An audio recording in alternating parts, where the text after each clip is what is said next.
Good evening. I'm Rick Minotti. And I'm Mr. Early, Tom Early. We are here for our 11th annual percussion ensemble concert. Those of you that were with us last year may remember that we said sort of had an evening of nostalgia. It was our 10th anniversary concert. Because of the anniversary, we went back through all the repertoire that we've done through the years and picked out songs that Tom and I both enjoyed, selections the students recommended, and also selections that seemed to have a lot of audience response. That became our concert last year. This year, since we're beginning our second decade, decided to look at some other selections that are available in the percussion ensemble repertoire. You will hear a variety of styles of music tonight, everything from classical to African to American jazz to rock, and a world premiere arrangement of Morning Dance by the rock group Spyro Gyra. This, you're going to see tonight, actually all begins in the private teaching studios. Really, basically three people for us. Mr. Kurt McNaught, Mr. Tom Early, and Mrs. Nancy Schultz.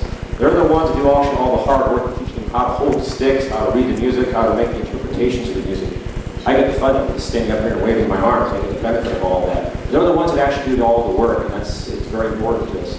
For those of you that have not been to one of our concerts before, we always like to give you a brief tour of the stage before we start. It's always funny to hear people come to their first concert. They don't really know quite what to expect. And of course, we start off with drums, and they go, yep, that's what I expected. Lots of noise all night long.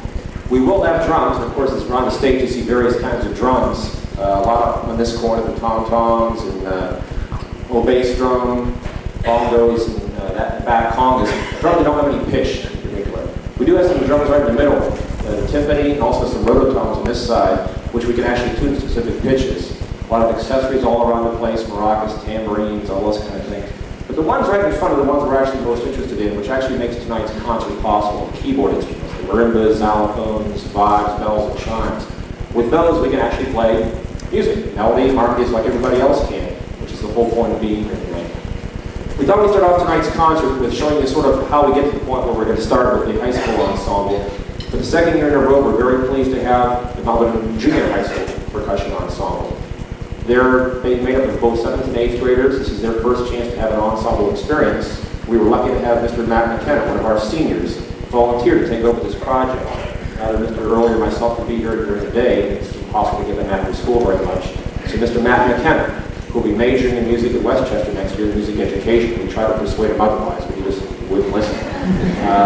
He volunteered to take over the project. He selected the students, he selected the piece of music, he's done all the rehearsal on it. This time we introduce the Melbourne Junior High School Percussion Ensemble with their director, Mr. Matt McKenna.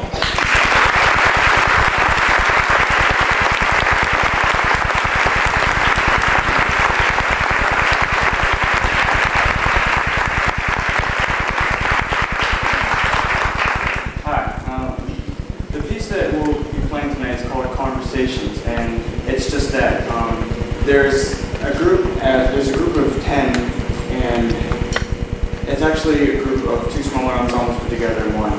The first ensemble that part we'll be playing is they have a conversation, a dialogue pretty much between each other until they all agree on a certain rhythm.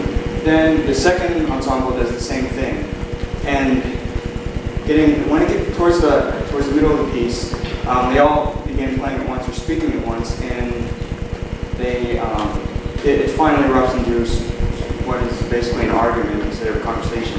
But it all comes together in the end or the coda, which is pretty much where everyone agrees that the triangle and the suspended symbol in the end actually have the last word.